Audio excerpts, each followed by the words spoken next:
Hello, dear students. Welcome to our English lesson. Assalomu alaykum, hurmatli talabalar. Bugun sizlar bilan ingliz tili darsida unit 3-mavzuni birgalikda o'rganamiz. So, my name is Kurbonova. The plan of our lesson is start with introduction, warm-up activity, unit exercises, in grammar, reading, writing, speaking, listening, and summary, then conclusion. So let's start our lesson. In this lesson, we teach the Navigate A2 course book. Bu İngiliz tili darsimiz Navigate A2 darajasidagi elementary levelda turgan kitobdan birgalikda o'rganamiz. So my dear students, are you ready? Sure? Okay, let's get started. So the lesson starts with warm-up activity. The task is, I will show some pictures, and after you watch this picture, you guess what is topic today's lesson. Okay? Understand? Hozir men sizlarga rasmlar ko'rsataman va siz mana shu rasmlardan bugungi darsimizning mavzusini taxmin qilib ko'rasiz. Tayyormisiz? Unda boshladik. Okay, yes, you're right. Today's we will teach the world of work. Ha, to'g'ri topdingiz. Bugun biz dunyo kasblari, ya'ni kasblar, ishlar haqida ma'lumotlarga ega bo'lamiz. So, now you have done one activity. In this part, I will show some new words at the screen and you need to match with these pictures. Men hozir sizlarga yangi so'zlarni ko'rsataman ekranda. Sizlar uni rasmlar bilan birgalikda bir-biriga taqqoslaysiz. Keyin uni tekshiramiz. After the matching these pictures with new words, I will give your the listening audio and you check your answer. Ready? Start. Audio 3.1. 1. She has her own company. She's a businesswoman. 2. My son fixes a lot of different machines. He's a mechanic. 3. Manu takes pictures with his camera. He's a photographer. 4. My brother flies planes for a Japanese airline. He's a pilot. 5. She washes hair, cuts it and dries it. She's a hairdresser. 6. Ekaterina writes for the newspaper. She's a journalist. 7. Samiha cleans and fixes people's teeth. She's a dentist. 8. My cousin sings and plays the guitar in a band. He's a musician. 9. He studies at university. He's a student. 10. She works in a hospital and helps sick people. She's a nurse. 11. Daniela cooks food in a restaurant. She's a chef. 12. My best friend cleans offices and people's houses. He's a cleaner. I know the students, the task is correctly. Ha, bilaman, barchangiz juda ham to'g'ri bajardingiz mana shuni. And now I will give translation of these new words, and after giving the translation, write down in your notebook this new vocabulary with their translation and try to learn by heart, okay? So men hozir sizlarga bu so'zlarning tarjimasini aytaman va ularni eslab yodlab qolishga harakat qilib ko'ring. So, the first one, businessman, businesswoman. Bu biznes bilan shug'ullanadigan erkak kishi va ayol kishi. Chef, bosh oshpaz, journalist, jurnalist, mechanic, mexanik, musician, musiqachi, nurse, hamshira, cleaner, tozalovchi, dentist, tish shifokori, hairdresser, soch taxlaydigan parikmaxir, pilot, uchuvchi, student, talaba, photographer, surat olovchi kishi. Okay, let's move on the next part. So our next part, it is about the grammar, yes no questions. Demak, darsimizning keyingi qismi grammatik qism hisoblanadi. Yes yoki no question turlarini o'rganamiz. Yes yoki no question turlari bu qanday savol turlari? Qisqagina savol-javob o'zbek tilida aytiladigan bo'lsa, ha yoki yo'q savol turlari hisoblanadi. Let's get started together. So, yes no question start with be. You know the be. Be is the to be, yes? In the present version, am, is, are. In the past version, were and was. Yes? So let's see an example. Are you an outdoor person? Siz, ya'ni tashqariga ko'p chiqadigan insonmisiz? No, I'm not. Yo'q, unday emas. Ya'ni, she retired? U pensiyaga chiqqanmi? Yes, she is. Ha. In present simple questions with to be, we use am, is, are plus subject. Demak, yes no questionslar savollari birinchi kategoriyaga ko'ra to be bilan tuziladi. Bunda present simple'da am, is, are to be'ning hozirgi zamon shakli, pastda esa first formni ishlatamiz. Va savol turi qanday bo'ladi? Savol turida biz bilamizki, to be'li savol turlari to be subjectdan oldinga chiqadi. Yes, we know that the questions types of the to be, you know that to be comes before subject. Yes, you know. So the questions. Am I friendly to other people? Boshqa odamlar bilan men do'stona munosabatdamanmi? Yes, you are. No, you are not. Hech naqasiz, yo'q unday emassiz. Are you a tidy person? Is he rich? Are we free tomorrow? Are they musician? Like that. So, demak bu yerda misollar bergan va ularga qisqa javoblar bergan. So, this type of the questions how to be answered. It doesn't matter. You give, for example, if you want, you may give the full answer. If you want, you may give the short answer. The full answer like this: yes, you are. And short answer: no, you are not. Yes, and no, for example, with no, I am not, it is short version. Yes, I am, it is full version. So in positive short answers, we don't use constructions, you know. Yes, he is. Not yes is, you know. Demak, pozitiv strukturadagi gaplarda qisqartma shaklni ishlatmaymiz. Misol uchun, yes he is emas, yes he is to'liq shaklda. Inkorlar uchun qisqartma shakl ishlatish mumkin. Buni albatta esingizda saqlab qoling. So the next part. Yes no questions with adverbs. What does it mean, the adverbs? Adverbs is auxiliary verb. You know the auxiliary verb. It is do, does, and the past version it is did. Yes, so we form present simple yes no questions with do, does plus subject plus infinitive without to. Demak, bilamizki yes no question birinchi turida to be bilan ikkinchi turida to be qatnashmagan fe'lli gaplar bo'lsa, ularni questionda aylantirishda bilamizki yordamchi so'z turkumi do yordamga keladi. Ya'ni presentda do, does, pastda didni ishlatamiz. Va mana shu savol strukturasida biz yes no questions yes no deb javob qaytarishimiz mumkin.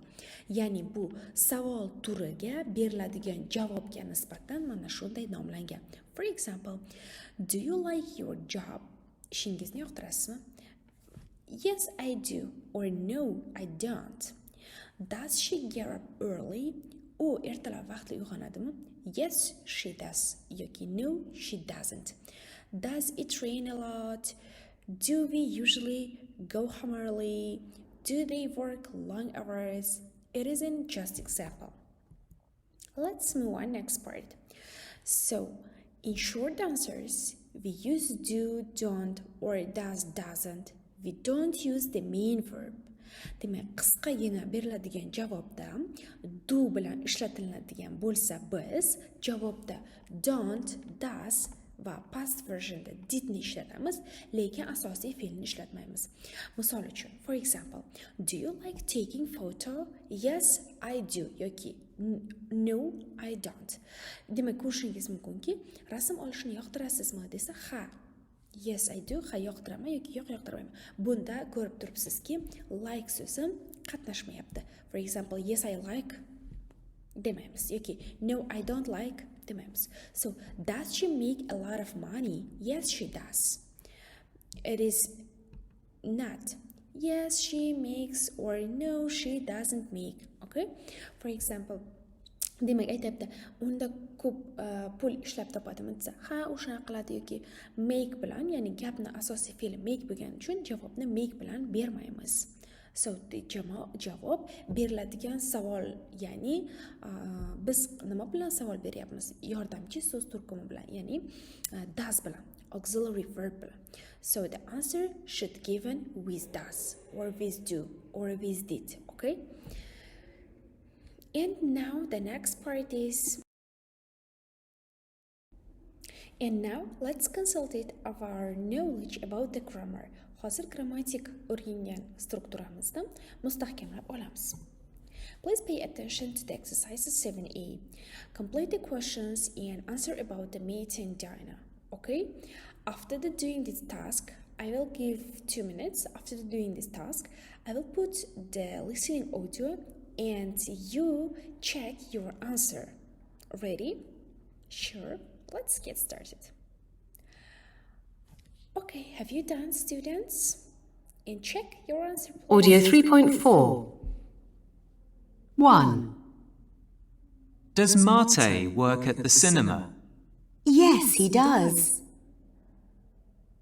2. Does he always play fast music? No, he doesn't. 3. Is Dana a police officer? No, she isn't. 4. Does she work in a big office? No, she doesn't. 5. Does she enjoy her job? Yes, she does. 6. Do Dana and Mate have unusual jobs? Yes, they do. I know your all answers are correctly. Let's move on next exercise. Please pay attention to exercise 10e. In this part, they give a new vocabulary also. Now I will give their translation and you try write down and learn by heart, okay? After knowing this translation, and you need to make some questions. Bu so'zlarni, yangi so'zlarni tarjimasini aytib o'taman va ulardan foydalangan holda savollar tuzishingiz kerak bo'ladi. Tarjimasini albatta daftaringizga yozib oling va ularni yodlab qolishga, eslab qolishga harakat qiling. Write down a calm person. Tinch xotirjam odam. An outdoor person, tashqariga chiqadigan, tez tashqariga chiqadigan inson. Enjoy helping people. Boshqalarga yordam berishdan rohatlanadigan inson. Get up early in the morning. Ertalab vaqtli uyg'onadigan inson. Like being busy. Band bo'lishni yoqtiradigan inson. Like children, bolalarni yoqtiradigan inson. Like working alone, yolg'iz ishlashni yoqtiradigan inson. Like working with computers, kompyuter bilan ishlashni yoqtiradigan inson. Organize, tashkilotchi. Walk a lot. Ko'p piyoda yuradigan insonlarni nisbatan tasvirlashda ishlatishingiz mumkin. So now you need to try make a questions using this new vocabulary, okay? So let's move on next part. Audio 3.4.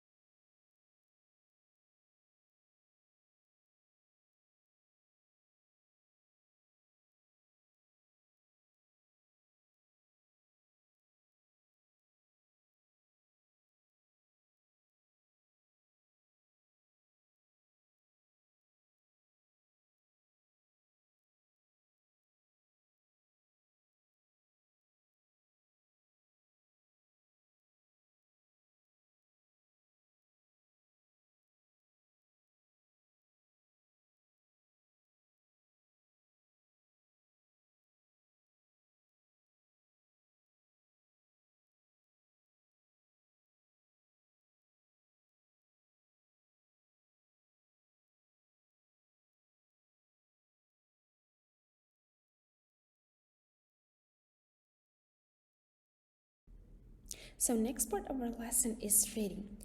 I will give the text. You need to read, stop the video, read this text, translate it, and write a new vocabulary. After translating the text, doing the exercises reading, you have 10 minutes, you have 5 minutes, it doesn't matter, it depends on you. So stop the video and doing this task. After doing this task, I'll put the listening audio and you may check your answer, okay? I know you have done all tasks. Okay, and now let's check our answers. Audio 3.6. 1. Work for a big company. Work freelance. Work for a fashion magazine. 2. Work in a hospital. Work from home. Work in a factory. Work in a big office. 3. Salary. Earn. 4. Work full-time. Work part-time. Work long hours. 5. Retired. Unemployed. 6. Colleagues. Manager. Boss. Let's move on. Next part. So the next part is also grammar. WH question. It means the question starts with some words and these words start with W with H. You know this type of the questions? Don't know? Okay, don't worry. Let's learn together. So we form present simple VH, WH questions in a similar way to yes-no questions, but we start with a question word. So bu turdagi ya'ni W va H bilan boshlanadigan savol turlari xuddi yes no questionga o'xshab ketadi, faqat ular maxsus bir savol so'zlari bilan birgalikda boshlanadi. So example, who's your teacher? O'qituvchingiz kim? Ben Lewis. Why are you unhappy? Nima uchun sen xafasan? Xursand emassan? I mean, because I hate my job. Chunki men o'zim ishimdan nafratlanaman. Where are they? Ular qayerda? At home. So the question word start with where, why, who, what, like this type of the question word. And after that, we will put the to be. And after to be, we will put the subject and then the other types of the sentences. So please pay attention. First, we start some question words like where, why, who, what. And after that, the put to be, and after that comes subject, for example, you, she, he, it, they, like that. And then the next part, the sentences are the parts. Okay? Understand clearly? Okay. Next part, the present simple WH questions with all other verbs. Demak, bu ham xuddi yes no question kabi ikkita kategoriyadan iborat. To be bilan tuziladigan yoki yordamchi so'z bilan. Faqat bunda maxsus so'roq, savol so'zlari gapni boshida, undan so'ng to be, ikkinchi kategoriyada esa undan so'ng do, does va did va ega va undan so'ng gapning qolgan bo'laklari keladi. Yordamchi so'zli, ya'ni do, does, didlik qismida esa subjectdan keyin infinitive without to keladi. Ya'ni infinitive without to degani o'zbek tilida fe'lning moq shakli. Mana shunday shaklda fe'llar keladi. So let's see some example. What do you do in the evenings? Kechqurun nima qilasiz? I relax with friends. Men do'stlarim bilan dam olaman. What time does the lesson start? Qachon boshlanadi dars? At 9 o'clock. How often do you go shopping? Qanchalik tez do'kon aylanishga borasiz? I go shopping once a week. Haftada bir marta. So we use different questions words to ask about different types of information. So what? To ask for information about things and activity. Who? About a person. When? What time? About time.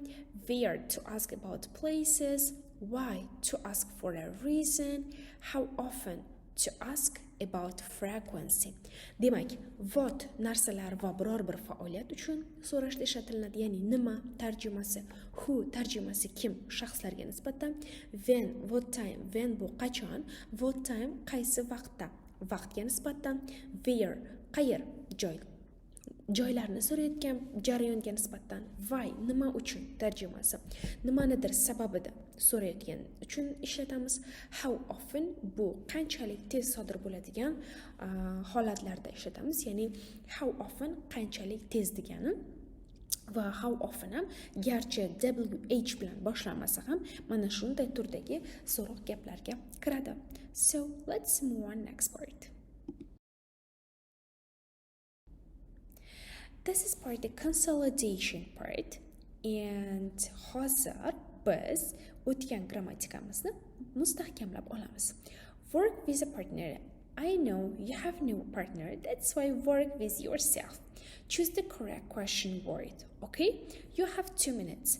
After done this task, listen and check your answer. I'll put the audio. Are you ready? Let's get started. Audio 3.7. 1. Where do you live? 2.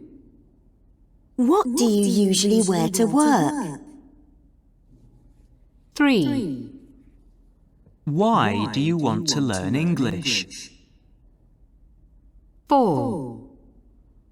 What time do you start work or class? 5. When do you take breaks? 6. Who do you live with? 7. What do you do when you're bored?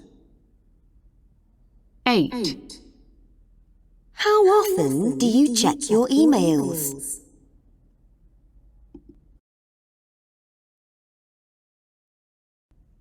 So the next part is ear suffix, the vocabulary focus. Keyingi darsimizning qismi bu so'zlarga ataladi, ya'ni vocablarga va qo'shimcha haqida aytib o'tmoqchiman. Bunda er qo'shimchasi. So sometimes we add er to a verb to make a noun. Er can mean the person or the thing that does the action. For example, I teach, I am a teacher. For most verbs ending in e, we just add are. I drive a bus. I am a bus driver. For most verbs ending with a single vowel plus a consonant, we double the consonant and add er. You win, you are the winner. Demak, er suffiksi qo'shimchasi fe'llarga qo'shilib ot yasaydi va shaxs yoki narsani o'sha harakatni bajarganligini bildiradi. For example, teach o'qitmoq, teacher o'qituvchi. Bunday turdagi qo'shimcha fe'llarga qo'shilganda fe'l i tovushi bilan i harf bilan tugaydigan bo'lsa, unga faqat r ni o'zi qo'shiladi. For example, driver. Agarda bilamiz, ingliz tilida fe'llarning ba'zilari bir unli va bitta undosh bilan tugaydi oxiri, va mana shunday holatda undoshlar ikkilanadi. For example, the verb win, the n doublet. After the adding er, demak, er qo'shimchasi qo'shilgandan so'ng n ikkilangan. And this is your exercises, the 11. You have done this task. You see there have some verbs and you make a noun with er, adding er, okay? Complete each sentence with the correct noun. For example, bake, baker, begin, beginner, drive, driver, farm, farmer, hit, hitter, manage, manager, win, winner, write, writer, and put the correct sentences these words. Demak, mana bu berilgan fe'llardan er qo'shimchasini qo'shib ot yasagan holda 8 ta gapga qo'yib chiqasiz birma-bir. I know you have done this task. And let's next part. So opening and closing remark of letter. Language for writing, opening and closing an email.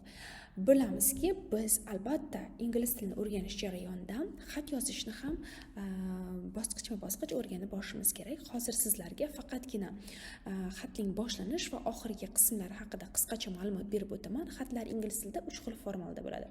Formal, ya'ni rasmiy, semi-formal, yarim rasmiy va informal, norasmiy.